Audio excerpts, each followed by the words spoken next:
नमस्कार दोस्तों, नए वीडियो में आप सभी का फिर से स्वागत है। और में से बहुत सारे एस्पिरेंट हैं जो कि हिंदी माध्यम से हैं और ख़ास करके हिंदी माध्यम वाले एस्पिरेंट हैं, उनकी एक मतलब की प्रॉब्लम रहती है या फिर एक शिकायत रहती है कि आखिर सीसेट को कैसे पास किया जाए।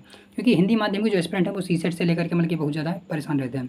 मतलब कि हालांकि परेशान तो मतलब कि एक तरीके से परेशान नहीं कर सकते, मतलब कि प्रॉब्लम तो इंग्लिश मीडियम वालों को भी होती है, परंतु खास करके हिंदी मीडियम वाले थोड़ा से ज़्यादा एक तरीके से इसको लेकर के परेशान होते हैं।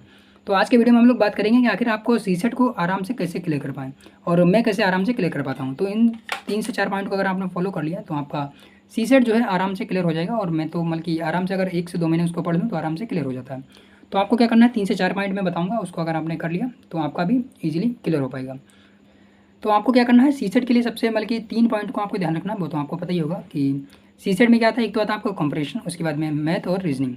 ये 3 टॉपिक ही आते हैं और इन 3 टॉपिक से ही आपको क्या अपना सीसेट को क्लियर करना। तो आपको करना क्या है कि आपको सब कुछ नहीं पढ़ना, क्योंकि ज़्यादातर एस्पिरेंट क्या गलती करते हैं। पहली मतलब कि मैं आपको गलतियाँ बता देता हूँ कि एस्पिरेंट गलतियाँ क्या करते हैं। सबसे बड़ी गलती ये करते हैं कि सारे एस्पिरेंट क्या करते हैं, सब कुछ पढ़ने की कोशिश करते हैं। और दूसरी गलती क्या करते हैं कि सारे क्वेश्चन अटेम्प्ट करने की कोशिश करते हैं या फिर जो क्वेश्चन पहले आता है उसको अटेम्प्ट करने की कोशिश करते हैं। क्योंकि मैंने जब अभी तक की जितना भी एक्सपीरियंस किया और जो भी फील किया कि सीसेट में फेल होने का एकमात्र सबसे बड़ा कारण है टाइम मैनेजमेंट ना कर पाना। लोगों को क्वेश्चन तो आता है परंतु उसको क्या टाइम मैनेजमेंट नहीं कर पाते हैं। तो आपको 2 गलतियाँ नहीं करनी। पहले क्या, आपको सब कुछ पढ़ने की कोशिश नहीं करनी है। दूसरा, सारे क्वेश्चन नहीं सॉल्व करने की कोशिश करनी है, या फिर आपको टाइम मैनेजमेंट सही से कर लेना। तो अभी बात कर लेते हैं कि आपको अपना सीसेट को क्लियर कैसे करना।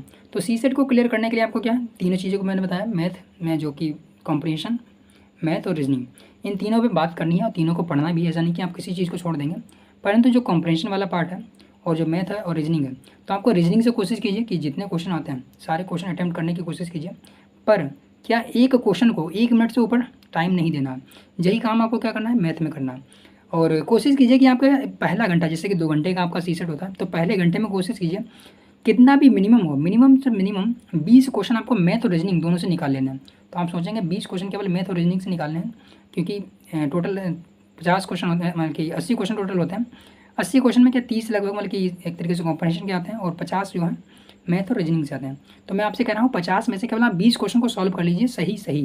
तो अगर आपने 20 क्वेश्चन मैथ और रीजनिंग दोनों से निकाल लिए, मान लेते हैं 8 से 9 क्वेश्चन आपने मैथ से निकाल लिया, बाद 10 से 12 क्वेश्चन आपने रीजनिंग से निकाल लिया, तो टोटल 20 क्वेश्चन आपको क्या है, मैथ और रीजनिंग से निकालने हैं।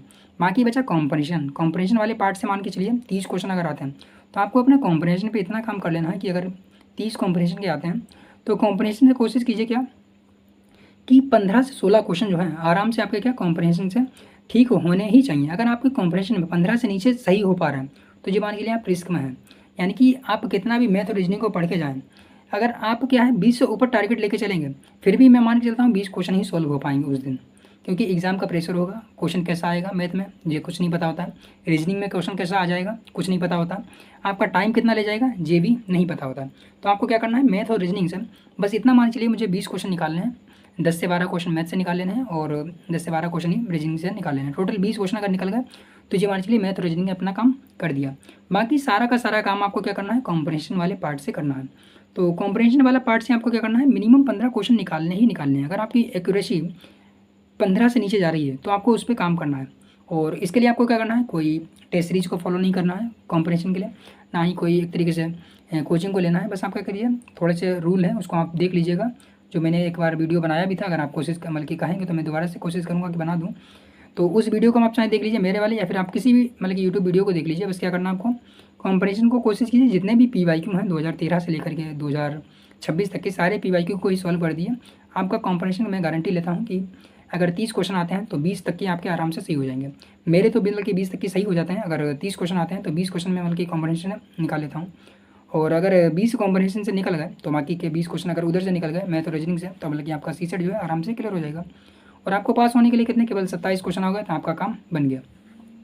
तो यही आपको फॉलो करना है। क्या करना है आपको, मैथ और रीजनिंग से कोशिश कीजिए 20 क्वेश्चन टोटल निकाल लें, यानी कि 7 से 8 क्वेश्चन अगर मैथ से निकाल लिया, 12 से 13 क्वेश्चन आपने अपनी रीजनिंग से निकाल लिया। बाकी का सारा काम आपको कॉम्प्रिहेंशन पे ही करना है। पहला घंटा आपको मैथ और रीजनिंग को देना है, लास्ट का दूसरा घंटा आपको केवल और केवल कॉम्प्रिहेंशन पे ही देना है। ऐसा नहीं करना है आपने 45 मिनट कॉम्प्रिहेंशन को दे दिया, बाकी का या फिर मतलब कि शुरू में कॉम्प्रिहेंशन को दे दिया या फिर बाद में आपने मैथ और रीजनिंग को दिया, या आपने शुरू में मैथ और रीजनिंग को ही दे दिया, लास्ट के 30 मिनट आपने कॉम्प्रिहेंशन को दिया। ज़्यादातर स्टूडेंट क्या गलती करते हैं, शुरू में मैथ और रीजनिंग को सॉल्व करते हैं, पता लगा कि 1.5 घंटा उन्होंने मैथ और रीजनिंग को दे दिया और सॉल्व क्वेश्चन कर पाए 20।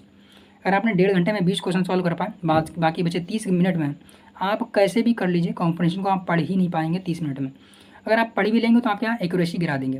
तो आपको क्या करना है, अपना 1 घंटा मैथ और रीजनिंग को देना है, बाकी का 1 घंटा कॉम्प्रिहेंशन को देना ही देना है। अब यहाँ पे कुछ एस्पिरेंट बोलेंगे कि 50 क्वेश्चन के लिए 1 घंटा और 30 क्वेश्चन के लिए 1 घंटा, तो वहाँ आपको देखना पड़ेगा कि आपको अकॉर्डिंग क्या फिट हो रहा है। मेरे अकॉर्डिंग जो फिट हो रहा था मैंने आपके साथ शेयर कर दिया। बाकी आप लोगों को क्या मतलब कि एक तरीके से मेरा जो सजेशन या मेरी जो स्ट्रेटजी थी वो कैसे लिए आप लोग बता सकते हैं। बाकी आप लोगों का अगर अपना पर्सनल कोई सुझाव है तो वो भी आप कमेंट बॉक्स में दे सकते हैं। तो चलिए मिलते हैं बाकी नए वीडियो में। बाकी आप लोग वीडियो को लाइक कर लीजिएगा और चैनल को सब्सक्राइब भी कर लीजिएगा।